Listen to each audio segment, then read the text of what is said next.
Praise the lord. ప్రభుకి మహిమ కలుగును గాక. బాగున్నారా? దేవుని కృపను బట్టి మీ అందరి కొరకు అనుదినము ప్రార్థన చేస్తూ ఉన్నాం. మీలో చాలామంది కామెంట్లో మీరు అనుదిన వాగ్దానాన్ని వింటూ రిసీవ్ చేసుకుంటున్న దాన్ని తెలియజేస్తున్నారు. ప్రార్థన అవసరతల కొరకు ఫోన్ చేస్తున్నారు. మీలో అనేకులు కూడా మరి వింటూ ప్రభువుని బట్టి మీరు సంతోషిస్తున్నారని మీ అందరిని బట్టి దేవునికి కృతజ్ఞతాస్తుతులు చెల్లిస్తున్నాం. ఇంకా అనేకులకు ఈ అనుదిన వాగ్దానాన్ని షేర్ చేయండి, కామెంట్ రూపంలో తెలియజేయండి. ప్రార్థన అవసరం ఉంటే తప్పకుండా మీరు మమ్మల్ని సంప్రదించవలసిందిగా కూడా ప్రభుపేట కూర్చున్నాను. ఈరోజు దేవుని వాక్యాన్ని చదువుకుందాం. అపోస్తుల కార్యం 1వ అధ్యాయం 8వ వచనాన్ని చదువుతున్నాను. ఆయనను పరిశుద్ధాత్మ మీ మీదికి వచ్చినప్పుడు మీరు శక్తి నొందెదరు. ఆమేన్. హల్లెలూయా. యేసుక్రీస్తు వారు ఆయన మరణము పునరుద్ధానుడైన తర్వాత, మరణమును గెలిచి పునరుద్ధానుడైన తర్వాత ఆయన తన శిష్యులతో అంటున్నాడు, ఇదిగో మీరందరూ ఆయనను పరిశుద్ధాత్మ శక్తి చేత మీరు నింపబడ్డప్పుడు మీరు శక్తిని పొందుకుంటారు. కాబట్టి మీరు కనిపెట్టుకొని ఉండండి. ఎప్పుడైతే మీరు కనిపెట్టుకుంటుంటారో అప్పుడు పరిశుద్ధాత్మ శక్తి చేత మీరు నింపబడతారు.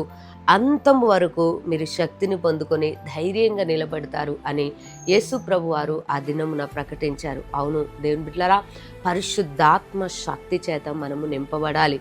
పరిశుద్ధాత్మలో మనం ఆనందించాలి. ఆత్మ చేత మనం నడిపించబడాలి. ఎందుకంటే ఆయన వాక్యం సెలవిస్తుంది, ఎందరూ తన ఆత్మ చేత నడిపించబడతారో వారు దేవుని కుమారులుగా పిలువబడతారని వాక్యం సెలవిస్తుంది. పరిశుద్ధాత్మని నడిపింపు లేకుండా ఆయన మనకి తోడుగా ఉండకుండా మనము ధైర్యంగా ఉండలేము, శక్తిని పొందుకోలేము. ఎందుకంటే మనం బలహీనం. అందుకే చూడండి, ఎప్పుడైతే పరిశుద్ధాత్మ శక్తి చేత నింపబడ్డారో ఆ తర్వాత ధైర్యంగా వాక్యాన్ని బోధించారు, ధైర్యంగా ప్రభు కొరకు నిలబడ్డాడు, భీకర కార్యాలు చేశారు, సూచక క్రియలు, మహత్కార్యాలు జరిగాయి. ఇవన్నీ ఎలా సాధ్యమైందంటే వారిలో ఉన్న పరిశుద్ధాత్మని ద్వారా ఆ కార్యాలు జరిగాయి. కాబట్టి ఈరోజు మీరు బలహీనులైపోయి ఉన్నారేమో, అయితే భయపడొద్దు. పరిశుద్ధాత్మ శక్తి పొందుకొని ఆనందించండి. దేవుడు మిమ్మల్ని శక్తితో నింపి నడిపించబోతున్నాడు. మీకు చిన్న ప్రార్థన చేస్తాను.